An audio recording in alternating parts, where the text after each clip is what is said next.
We're a public-private partnership, meaning we're a nonprofit that runs a city shelter as well as animal control services for the city of Kansas City, Missouri. And like I said, we're on track to take in the most animals we've ever seen in the history of our shelter.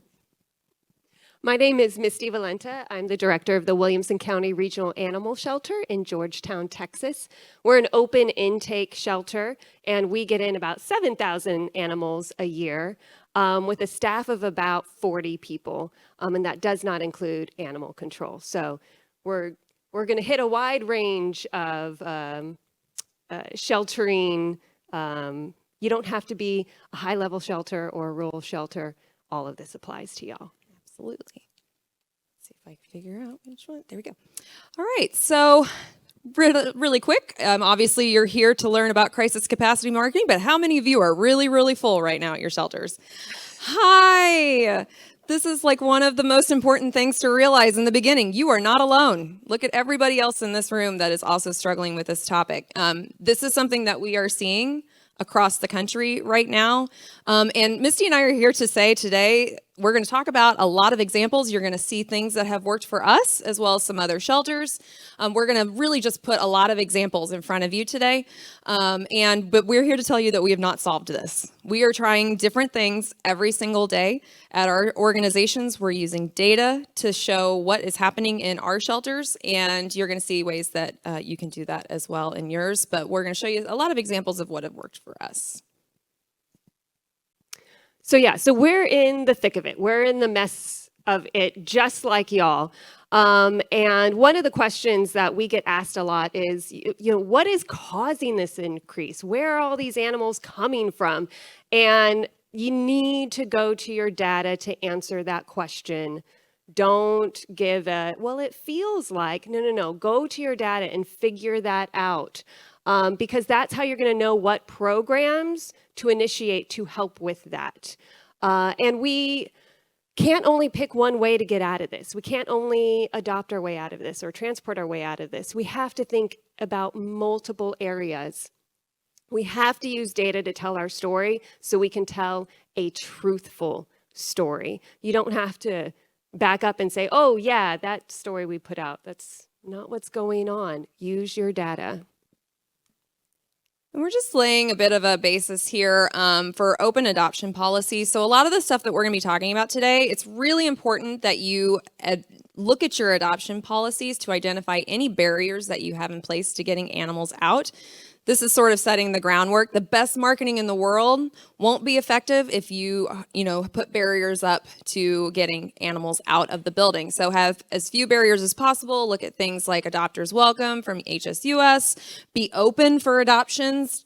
No appointments. Look at all the ways that you can get people in your building or at your, rescue organization, whatever it is, to get animals out. And so really looking at those all the time. Promoting your policies is also great. Have that information on your website so that people know what that process is going to be like. But looking internally at things that may be causing animals to not leave the building is very, very important.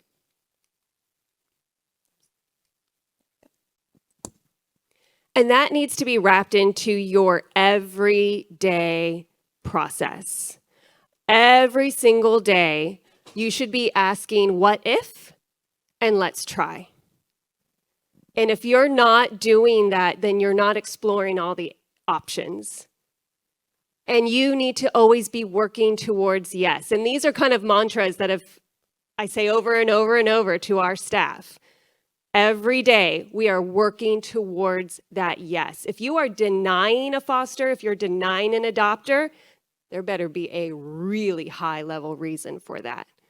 So don't be your own barrier.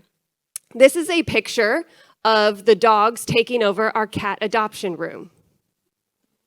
Not a very popular decision that I made, but it got those dogs into the media spotlight, and it got those dogs homes. And it's because I was asking, well, we don't have a lot of cats. What if we did this? If I wouldn't be asking that every single day, we wouldn't have tried it, and those dogs wouldn't be home. So one of the things that both of our shelters do, we came up with this topic because we were talking and we were like, wow, we have the same procedures at both of our shelters.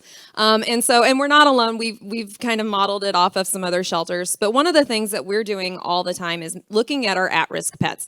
Now, me as a marketing person, at risk is like not the best term sometimes for the public to really understand what that is. But for us, it's really important to track any animal that may be at risk of either staying a long time at your shelter, deteriorating, mentally, going through quality of life issues, or is that is truly at risk of euthanasia. So this is a great way that both of our shelters really track these animals to make sure that no animal falls through the cracks.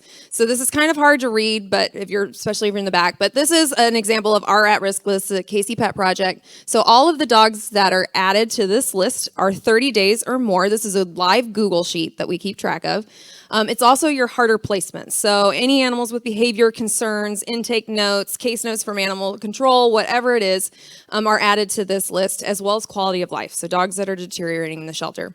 We meet weekly as a team to discuss all of these animals on our canine ops team, and that's every single department within canine operations. So foster, veterinary, behavior, lost and found, everybody meets once a week to discuss all these dogs. Anybody with a blue highlight means that they are very urgent. We need to get them out immediately. And what you can't see on the back end of the other part of the sheet are all the check marks that we go through. So have we tried to get it into foster? Have we tried rescue? Have we done a dog day out? Maybe we changed it to another kennel.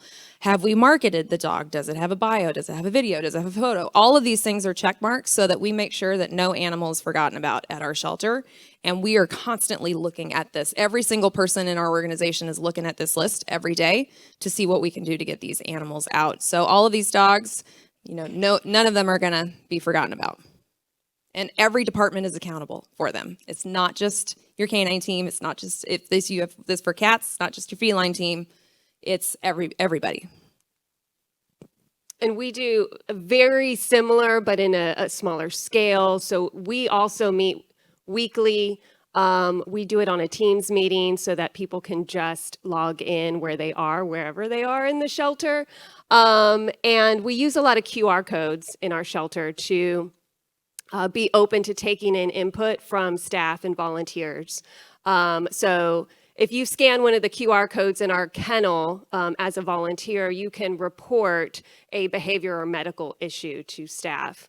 So just to constantly collecting that data. So if someone's not on our list and suddenly we're getting a bunch of QR codes about it, we know we need to check out that dog and what's going on. And we also post our dog and cat length of stay lists throughout the shelter. So that way we remind staff who's been here the longest, who do we need to advocate for? And we do sometimes have those adopters and fosters come in and say, who's been here the longest? And now we have a visual representation of who that is, and we can start going down the list and finding the right match for that family quite easily. All right, so we kind of laid the groundwork of how we're tracking animals and how we're getting information on them. So now we're going to go through a lot of examples. And I'm just curious, before we move on to this, how many of you are at crisis capacity for dogs? How many of you are at crisis capacity for cats? Okay, so there are some people that are experiencing both. A lot of what we're talking about today is dogs, but this can all easily translate over to cats as well. So it's just, for us, it's very strange. We're dogs. Just dogs right now. So, but we're getting more cats in. So things to think about when you are working on your messaging. You want to use everyday language that you could explain the situation to a 5-year-old or to your grandma, and they're going to understand. You don't want to use shelter words, shelter jargon. Your message is not going to come across. So always reread what you're posting and what you're saying to make sure that a young child could understand, or, someone who hasn't been watching social media would understand. And you need to constantly, I know we're always saying the same, we're full, right? We're full, we're full, we're full. You can't just repeat that language over and over and over. people are just going to pass on by. You have to find new ways to describe your situation, to highlight a moment of your situation. Because every time you change that story, even though it's the same story, same narrative, different story, you're going to reach a new person. You're going to say it in a way that didn't affect them last time, but it's going to affect them this time. So always find a new avenue for your storytelling and use your visuals. Visuals will have a high impact on the story and the tone and the feeling and the emotion being evoked.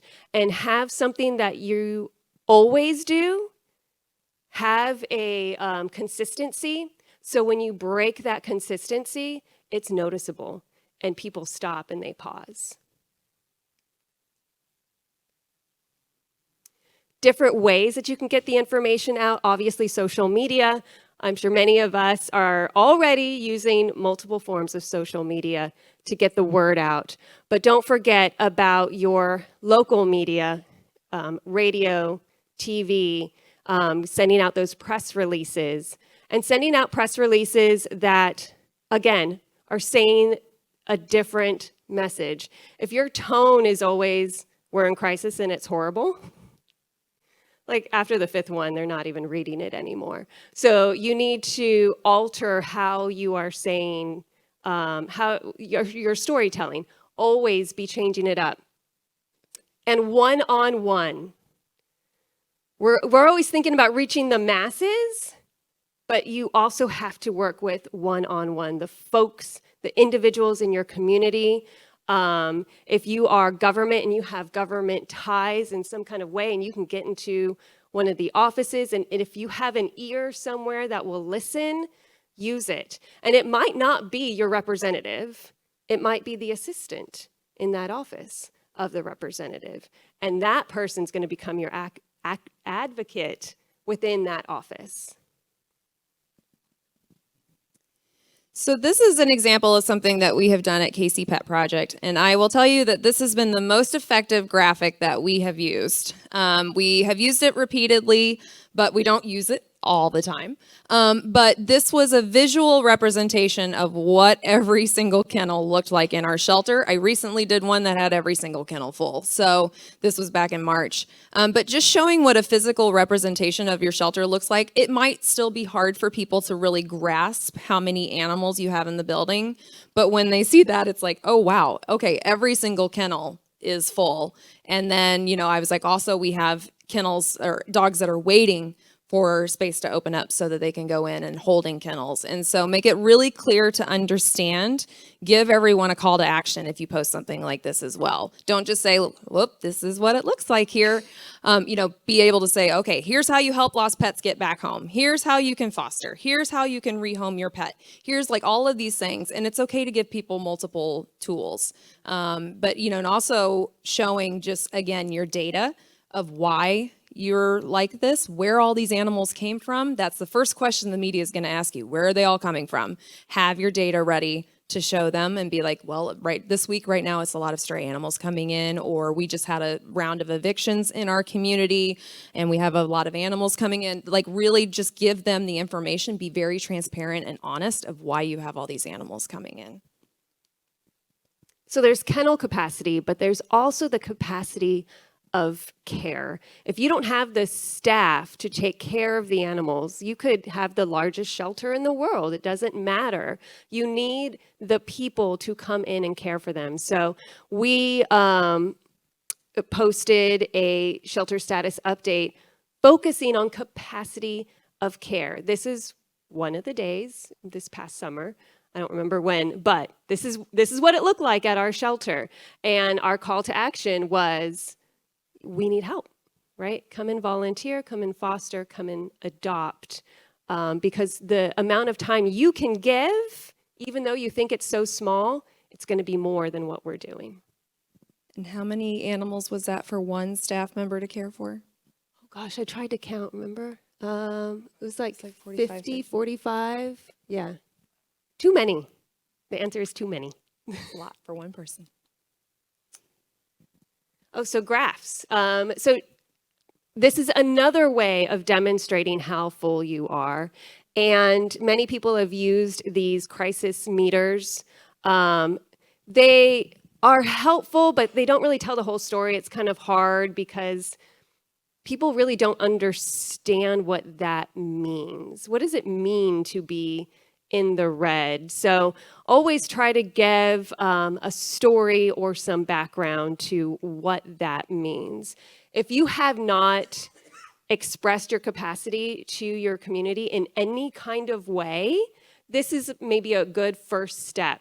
But this should be your first step, and keep evolving and getting more data into your messaging to help folks understand what you're going through. This is another example of something that we have used that has been helpful at times. How many of you seeing this photo just here in the eye? Yeah. It can be effective at times to see an animal behind bars. I mean, you've seen some photos of our shelter. We have glass kennels. Even just that, seeing a dog in a glass kennel, they're like, oh, they're fine. They're in a nice, bright green shoreline kennel. That's very nice. At least they have shelter.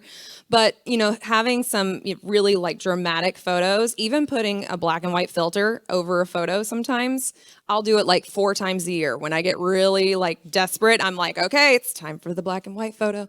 So, and it works. It does work. It helps create a little bit more of a sense of, oh my gosh, I need to go help this animal. And so sometimes those photos can really, really make a difference in your marketing.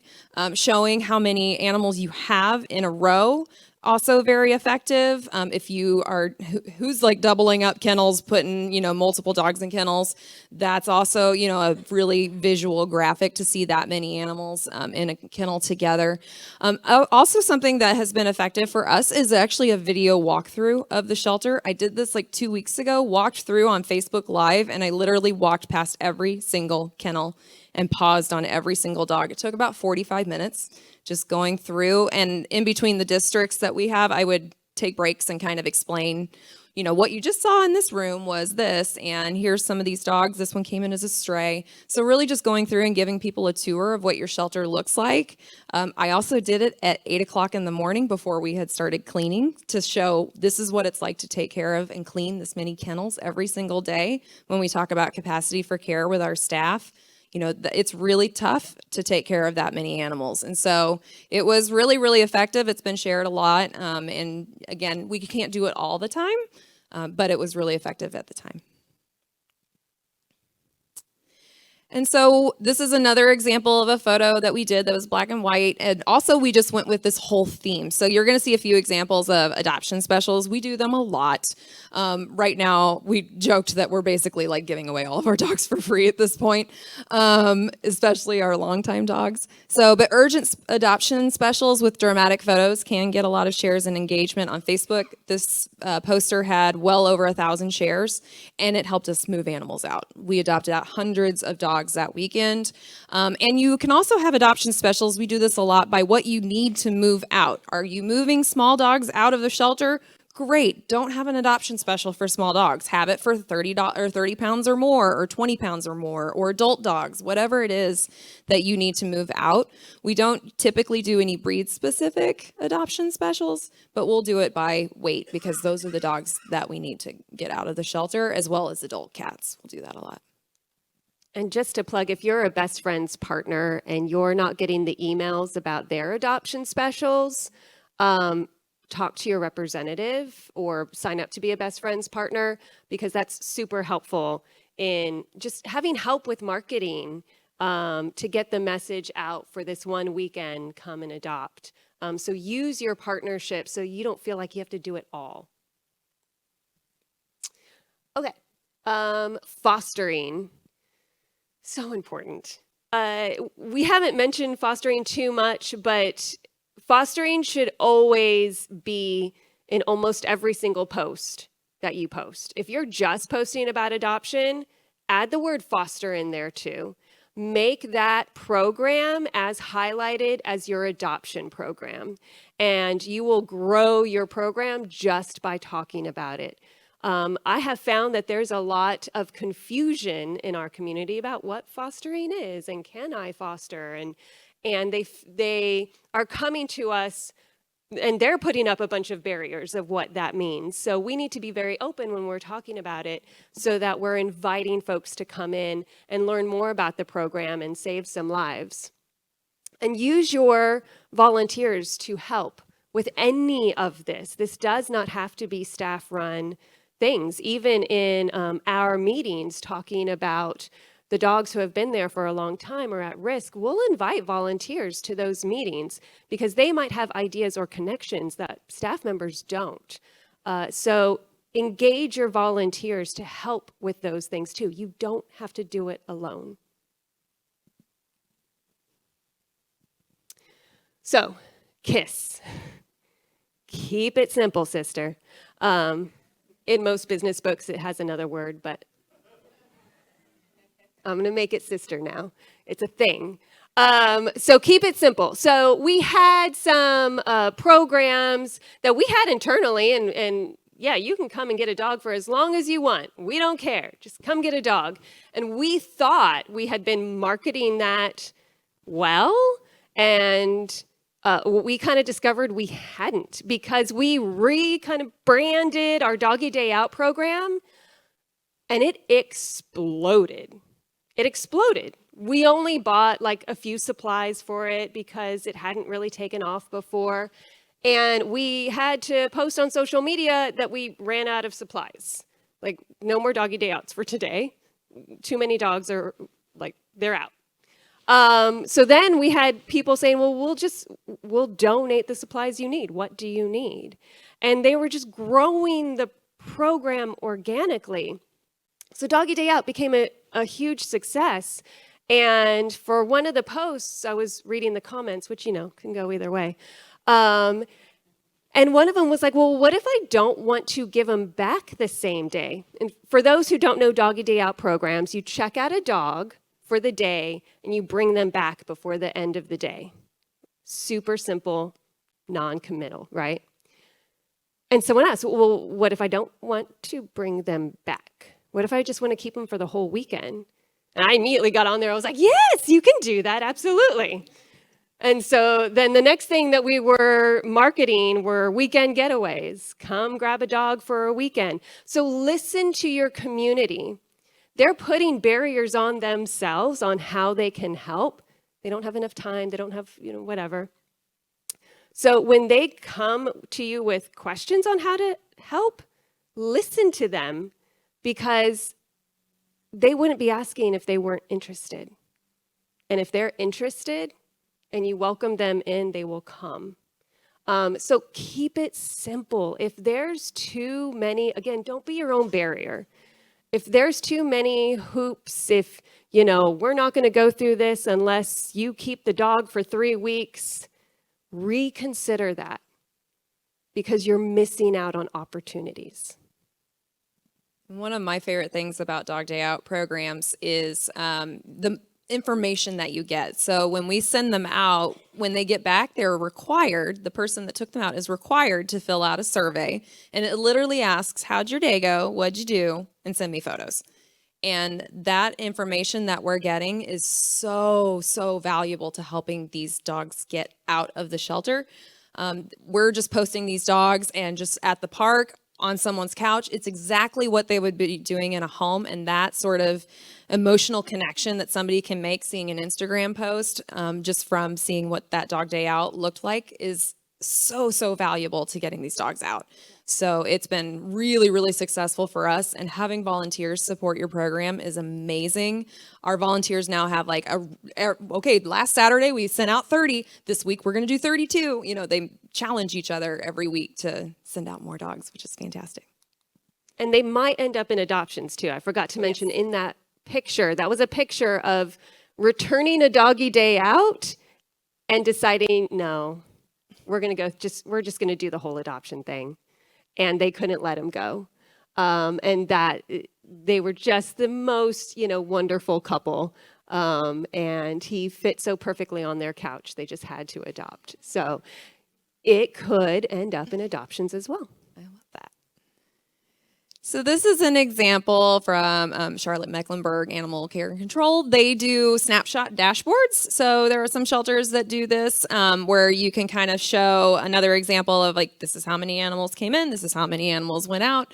Some of the writing is kind of hard to see, but it says dogs waiting on adoption kennel. So they have separate kennels for each type of animal, stray or adoptable, available kennels and adoption dogs. So they've been showing, some graphics every week and then highlighting some dogs that need to go out. It's a little more time intensive, especially if you don't have a marketing team putting this all together. If you need to, do graphics like this too, how many of you are using Canva? It's the best. Canva is very, very helpful.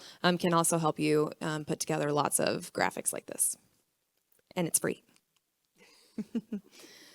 So one of my favorite ways of highlighting the urgency is using the media to do it. So we talked a little bit earlier about how you have to give different examples, give different data points each time to try to get the media attention. We have both been very successful at getting media out to talk about it. Really just being real and honest with what is happening. They're going to ask questions. You have to put yourself out there, put your data out there and show what is truly happening and give call to action and how the community can support you. This is such a huge way to get free media to get the word out about how people can get involved and help. And even if it's just like we need more volunteers to come help us clean kennels because we're so full. Look at little nuanced stories that you can pick up each time. Look at your dog day out program. Maybe talk about fostering this time, but you're still running on the same story that you're still so full. But look at little ways that you can change up the story each time and really try to have a relationship with reporters in your community that you can just text and be like, oh my gosh, we literally have dogs waiting in intake kennels. Can you come out today or anytime this week? It'd be so helpful. Here's some new data that we have. And that's just going to be so effective to getting the word out to your community about what you're going through. And using the media, we decided to hold a press conference one day to really just hone in on the messaging. We've done the press releases and everything. And so we just held our own press conference, State of the Shelter. We invited media. We posted it Facebook Live and had a prepared statement of what was going on. What did we need? And urgent call to action. This is the same one where I also introduced our cat dogs, the dogs living in the cat room. And so it wasn't just doom and gloom. Like we ended with the cat dogs to encourage people to come. And the comments, were helpful and motivating. Some of them we got, like, oh, this is the sign of failure, kind of comments, which is fine. But most of them were like, they are being open and honest and, what can we do and asking specific questions. So for this one, not only was I in the front giving the statement, but we also had staff who were answering those questions in real time to make sure that information was getting out. And you did one recently on Zoom, right? We did it with our volunteers. So we did a State of the Shelter with our volunteers and our board and staff. And we had over 100 people attend. And really, we just went over what capacity for care really means in the shelter and tried to define that for our volunteers. And it was really effective. So the other big piece is talking about quality of life in your shelter. And I put this up as an example because this was a dog. His name was Ali. And he was being posted all over the place that he was going to be euthanized. Young boxer, people had found out that he was had a deadline and everything like that. And people were livid with us. Like, why would you euthanize that dog? Like, he's a young dog. How dare you? Why would you do that? And we were like, we're really trying hard to get him out. We want to get him out. And so what we did, he ended up getting adopted, which was great. This young lady adopted him. But then after he got adopted with this photo we shared, so this is what Ali was going through every day, multiple times a day. He was literally just poop painting his kennel, spinning in it, just climbing the walls trying to get out of his kennel every day, despite going to playgroups, despite going on walks, going on dog day outs, going, trying to go to foster. We had done all of these things trying to get him out, marketed him multiple times. And so this is another thing that's hard. It's hard for the public to see this sometimes because they don't really understand what the trauma and experiences that some of these dogs are going through in a shelter. But it was really effective because everybody was like, "Oh, okay, yeah, no, he wasn't doing well in the shelter." So we use this as an example. We've done this a few other times with some other dogs, and we can see dogs that deteriorate very, very quickly that are going through this, but others that have just been there a long time. And so explaining what dogs are going through in easy to understand terms. Don't speak like a veterinarian and be like, it's talking about things that everybody won't understand. Use things, very, very simple terms that the public will understand. And then everybody afterward was like, oh, okay, we get it now. So it was great to be able to use that.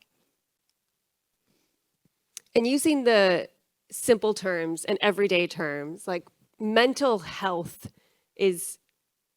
that's a phrase now, right? People are talking about mental health. And so we started using that for fosters. We need a mental health foster because Perry isn't doing well. Perry was so stressed that he wasn't eating, he wasn't sleeping. And so he needed to get out. That was his only lifesaver, was getting out of the shelter. And we did that by marketing for mental health fosters to show that, yeah, in the pictures, they, maybe not him, but sometimes they look perfectly fine. But we know mentally they are not fine right now. And by using the term mental health, we're able to extend that out so that trying to help people understand what the dogs are going to. It's not just the physicality and it's not just the cleaning, it's not just the feeding, but they are also going through something mentally while they're staying in a shelter, especially for a long period of time.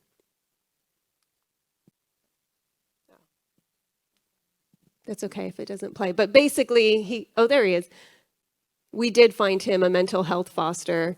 And as you can see, with just, getting some sleep and allowing himself to eat, he was fine. But he needed that break. Imagine if you're working, and I hope you're not working, 50 hours a day, 7 days a week.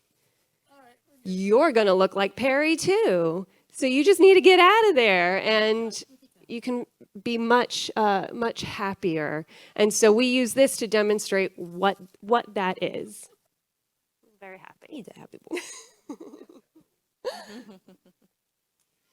So this is a bit of a harder topic to talk about, but talking about euthanasia. So for us at KC Pet Project, this has been really hard. We have not been in a point that we have been having to talk about this. And so while it's scary, it's so important for your community to know about it and what is happening in shelter, in your shelter. And so arm your staff and volunteers with information to help combat misinformation. We've been working on sort of policy statements about, what does it mean to be a no-kill shelter? What does it mean to have to euthanize behavioral euthanasia dogs? Like, what does all of this mean? So we've been working on really trying to get that message out to the public. There will be criticism. There will be. It's hard, but having that information, that's why we did the State of the Shelter with our staff and volunteers. We just wanted them to be able to ask us questions and having an honest conversation with them prior to really starting to talk about this a little bit more. And again, giving your community calls to action. We don't want to euthanize these dogs. We want to adopt them. We want to get them into foster. We're doing everything that we possibly can to get them out of the shelter because we have so many coming in. And we have to be the shelter for all of those animals that are coming in, so help us get these dogs that have maybe been here for a few months out. And so actually, Misty and I looked at our behavioral or euthanasia checklist. And I know it's kind of hard to read from the back, but it's really just a checkpoint to make sure that, have you done all of these things for this animal? Have we tried to modify the behavior? Have we tried to get a foster? Have we tried all of these things? And it's signed off by multiple departments. So at our shelter, it's signed off by multiple canine departments. Everybody is in agreement, and then it's signed off by our CEO. Every single euthanasia decision at our shelter is signed off by our CEO. So we have this protocol in place for every single one. It's getting really hard whenever we're getting so many animals in, and now we're to the point where it's just purely space and length of time. And so that's making it a lot harder, but we still get together as a group and talk about it, and then talk about how we're going to try to not euthanize them. So putting plans of, we basically do like marketing plans for every single dog, just in an effort to get them out. And if you want anything that's on here, just email us. And our emails are at the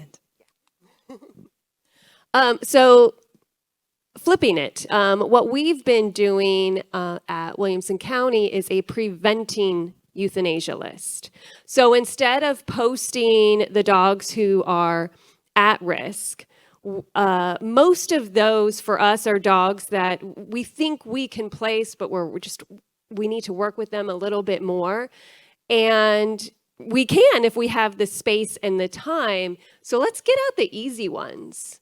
So we pick the easiest dogs that we have, the ones that could fit into the most families, and promote them. Let's get them out of here.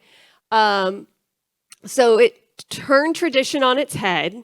It confused a lot of people. A lot of people thought we were euthanizing the easiest dogs. But then it allowed us to have these conversations of, no, we're working to prevent euthanasia. That's our goal. We have the same goal here. How are you going to help us now? And it's taken a few times of getting out there in the media to talk about it. And it's in our community, I feel like the message is getting across better now what this list is and what the expectation is of this list. And the last time we used it, which was recently on that, as soon as it was posted, 2 of those dogs left because the community is now understanding what this list is and that they can just come and say, yeah, that dog, and that dog's probably going to be fine. But yeah, it gives you the permission to explain what you're doing, because no one's in here to create a euthanasia list. No one's in here to kill animals. We're all working against that. So let's talk about it openly. All right, so getting into telling the story in different ways. This is one of our most popular posts, or just a portion of one of our most popular posts. And Buddy was at the shelter a year and a half, 2 years. That's right, 2 years. And just like, we just need to do something for Buddy. He's good. He's a good dog. There's no reason that he should be in the shelter for 2 years. And so we came up with a post by Buddy, in Buddy's voice, in Buddy's tone. And in that post, I wanted, while reading it, that he was answering, am I real? Am I safe? Do I matter? And it was a really powerful post. And he got adopted next day, same day. It was real quick. But that post was shared so many times and people commenting on it. But we went into the nitty-gritty of why we do this and why the community follows us on social media. And that can be really powerful. Again, it's going to be one of those things that use every now and then, but really look through their eyes and tell their story. And there was one more thing I was going to say about it, but now I can't remember. So countdowns. So another super easy way to reach a goal with a celebration point. And always celebrate. When you get to a celebration point, thank the people who are coming to help you. We sometimes forget that because we're in crisis, but you have to put in those thank yous every now and then. So making a very clear call to action. We want so many animals fostered, so many adopted, whatever your goal is, and then keep them updated. So that way we are working together to reach that goal. We talked a little bit earlier, but about adoption specials, but you got to have a little bit of fun sometimes with all of this. So we try to have fun adoption specials and just really trying to get as many animals out. We have these on the weekend when most people are off work, Friday through Sunday. Sometimes if there's a holiday like 4th of July, we'll extend it to whatever that holiday is when people are off work. You can host special by species, weight, ages, length of stay, whatever. Have it really just be sort of a fun theme that you can go with. I love, it's Barbie season right now. So I love the Barky adoptions special. Like, it's so cute. So, and, just being able to market these, send it out with a press release and see if you can get it on the news. Even if you can get it on a 5 to 10-second clip, like today, Williamson County is having a Barky adoption special from, noon to 6. Go adopt a dog. That little mention is going to get people and traffic to your adoption locations. So as we wrap up, looking at long-term solutions is important as we look at how do we prevent animals from coming in the first place. We've talked a lot about getting them out, but you have to look at ways to prevent them from coming in. So for us, keeping them in their homes is a huge priority. That is through our pet support team and our animal services division. If we can keep an animal in a home as opposed to bringing them to shelter, we're going to do it. So we have programs dedicated to pet retention and support. If it's a bag of food, if it's helping them figure out how to get their dog, contained in their yard, if it's a dog house, we have Eagle Scouts making all of our dog houses now, which is fantastic. And we're, again, looking at our data to see where pets are coming from and focusing our support in those areas and just asking people how we can help, how we can support them. Focus staffing and volunteer efforts to also getting lost pets back home, posting them on Nextdoor, posting them on Facebook, sharing how people can get lost pets home instead of bringing them to the shelter is critically important. And using your data, keep going back to your data and tracking how you're doing and what's working and what's not. And what are you doing really well? And how can you boost that up even more? And being transparent with all of that data so that folks know the effort that you're putting into and how they can impact you. If your number one lifesaver this month was adoptions, you should be thanking your community for coming out. And you should be working to welcome even more of them coming in and finding ways to increase those adoption numbers. So keep looking at your data. Always call your community to help. That's the number. Everyone loves animals. Okay, well, maybe like 99.9%, but that's a really good number. So call on your community to help and show them what you need and be sometimes just super specifics just to get that foot in the door of how to help you.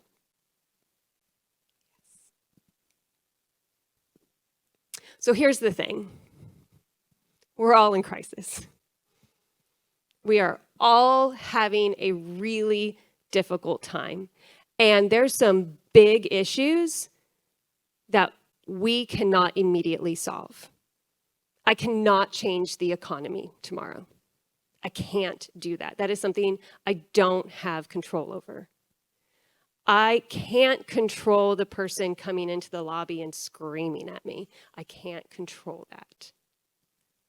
What I can control is how I react to those things and how I move through those things.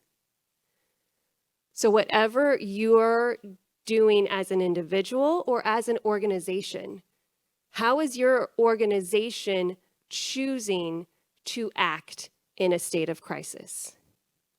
If you are acting in a way where all your social media, it just sounds hectic and you don't know what's going on and you're blaming something somewhere and that's all you're talking about, is that the kind of person you can hang out with? Is that the person you can follow on social media time and time again?